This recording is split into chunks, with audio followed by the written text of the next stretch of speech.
todos, ou para quem ainda não sabe, o dia 17 de abril de 1996, no município de Eldorado dos Carajás, lá no sudeste do estado do Pará, numa manifestação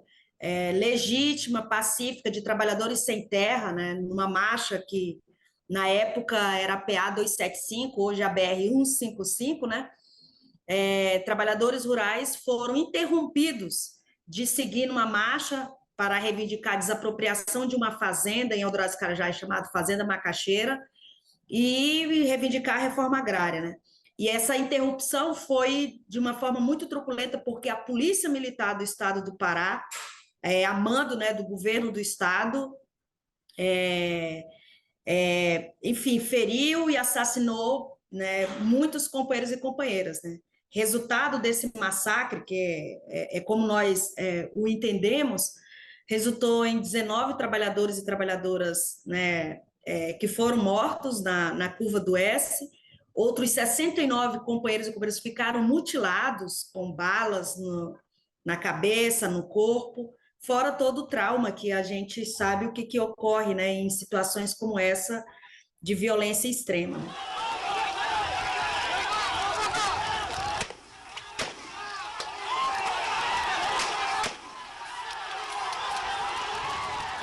Eldorado dos Carajás lembra isso, lamentavelmente. A ação violenta do Estado, quando não consegue responder a uma pauta legítima, que é de desapropriar a terra e assentar famílias, implementar a reforma agrária, essa é a face da violência, dessa relação profunda do Estado com o latifúndio.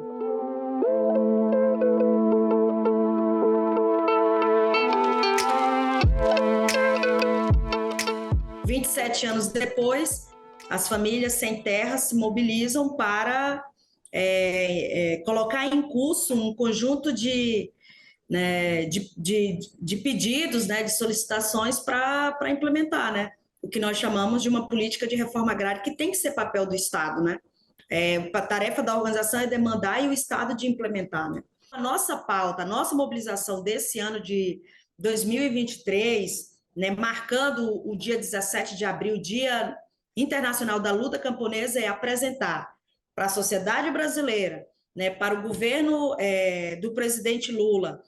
para os governos dos estados, que combater as desigualdades, combater a fome, precisa ter uma política de enfrentamento da concentração de terra no Brasil e uma política de incentivo à produção agrícola por parte das mãos dos camponeses e da agricultura familiar.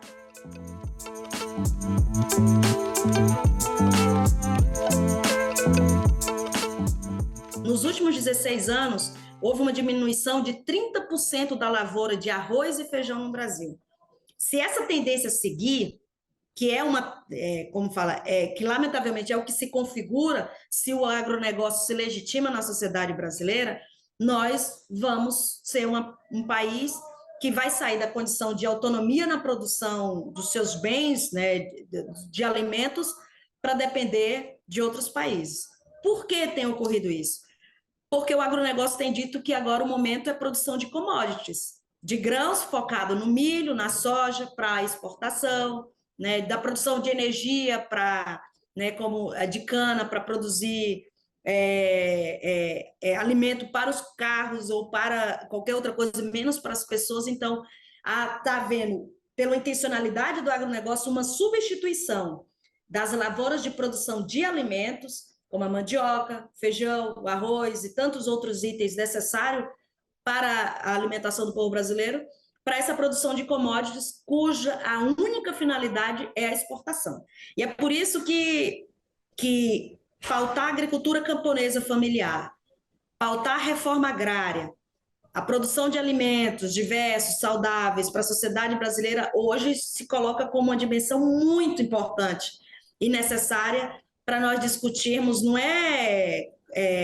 para nós discutirmos isso que nós chamamos de sentido de sociedade, e perspectiva de futuro,